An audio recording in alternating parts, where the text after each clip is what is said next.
Biliyor musun lan? Başladı mı çekmeye? Bel plan mı alayım yoksa şöyle yakından mı gireyim? Ne diyorsun lan sen? Tamam. Ben kafama göre önce bir genel, sonra da ortaya karışık bir şeyler yaparım ha? Acele.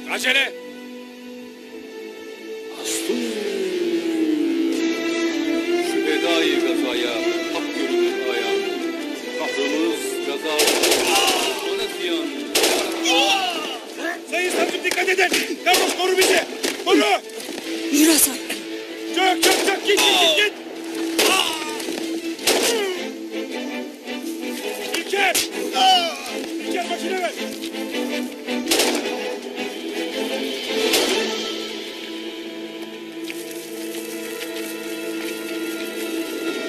Nereye gittiğinizi sanıyorsunuz ha? Hadi düş önüme düş. Hadi.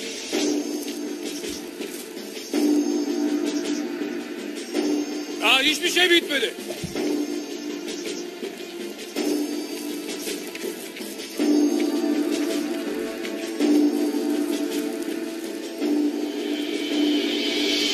Lan neyin peşindesin lan hala sen?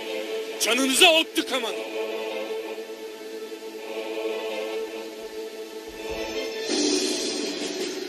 Gülizar.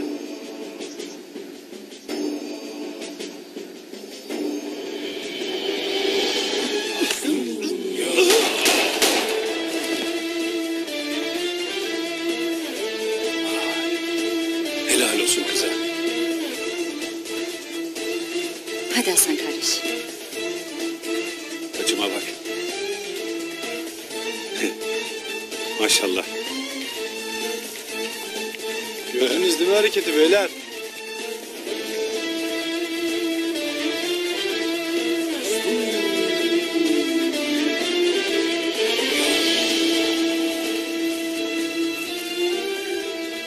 Vallahi helal olsun İlker. Dönüşüm muhteşem oldu kardeşim. Eyvallah. Helal olsun paşam. Allah razı olsun. Yüreğine sağlık birader. Eyvallah. Hoş geldin paşa. Hoş bulduk.